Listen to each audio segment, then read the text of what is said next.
All right, well, good evening. It is the Bulletinman, and I assume my camera is working. The viewscape is on its last leg. The viewfinder is out now.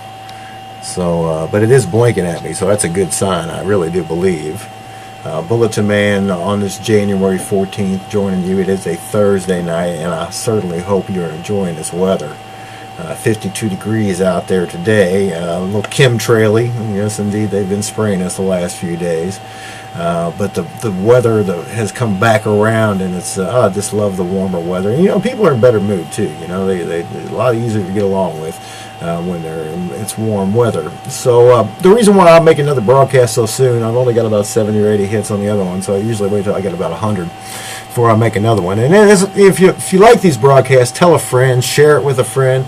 I really need to get my view counts up. I'm kind of disappointed. I've been doing this since June, and I've only got like 17,000 views. So, I was hoping to have 1 million by now. So I'm way off base here. So I need your help. So if you like the Bulletinman, please, as always, tell a friend about the one and only Bulletinman if you would.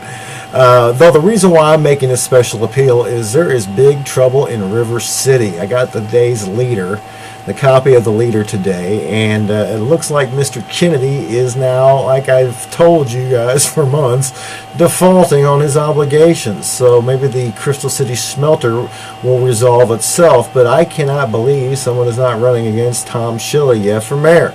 Now, God bless Tom. I think he's a crook, and I really don't care for him and dealing in secret all the time like that.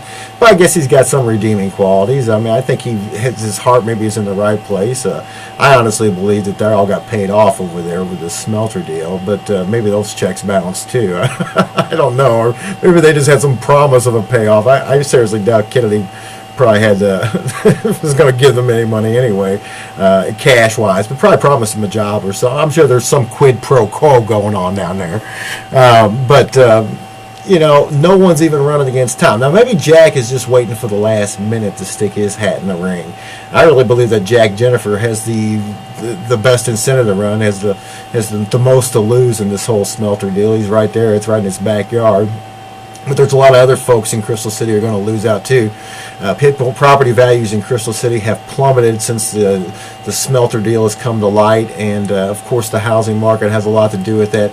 But some houses are going for 50-60% less than what they were 3 or 4 years ago, and it has a lot to do with the smelter. Of course, the economic conditions aren't ripe either. But now there's houses over in Old Town that were selling for 70 grand, and now they're down to 25, where they needed to be in the first place.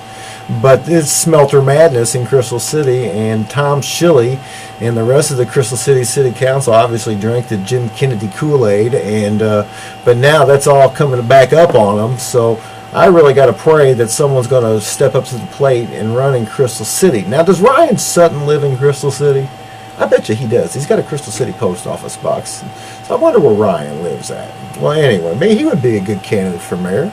There's got to be someone else over there in Crystal City. I talked to Nora today. Nora's not interested in it, and she didn't want to really draft junkie either.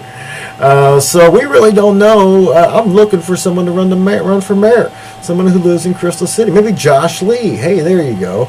Did you see the article that Pat Martin wrote about Josh Lee? Josh Lee's running for county council, and he had wrote Martin stating he was a conservative and he was pro-life and he was a good guy, he was on the right side, and Martin said, well, that doesn't have anything to do with the county council. I kind of made light of it, but maybe Josh Lee ought to stick his hat in the ring for mayor. Someone's got to be better than Tom Shilley, that's for sure. Shilley seems to be an idiot, giving away and tying up the most valuable piece of property. You know what needs to be down there, folks?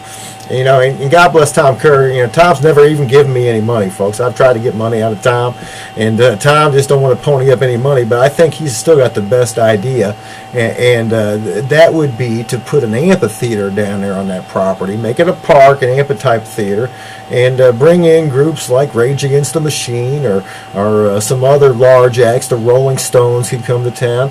If you bring 100,000 people to town, that would have an economic impact. It's quite positive.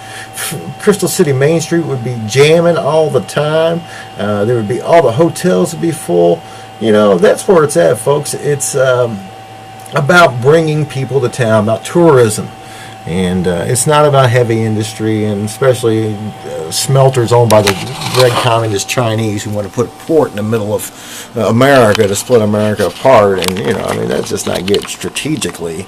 But I'm not also talking about the environmental things as well. I love Crystal City. I grew up there. My family had a business there for over 60 years, and I have a vested interest in Crystal City. So I'd like to see progress happen in the right way. So we need a candidate to run for mayor of Crystal City.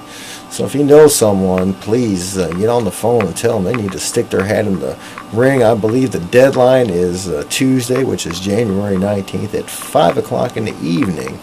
So just tell a friend about the Bulletinman if you would. And get in the mayor's fight, man. Come on. We got to get Tom Shilley out before God takes care of him, like he did to those people in Haiti. What do you think about that, huh? What do you think about that big earthquake in Haiti? And old Pat Robertson is talking about I just had to talk about this, folks. Bear with me. Old Pat Robertson is talking about that the reason why this happened in Haiti is that Haiti made a pact with the devil to kick the French out. Well, if Haiti's made a pact with the devil, what do you think is going to happen to America? Haiti's Defense Department wasn't named the Pentagon, pentagram. Haiti's highest Medal of Honor is not the pentagram, an upside-down star. So if God did that to Haiti because they made a deal with the devil, what do you think is going to happen here in America?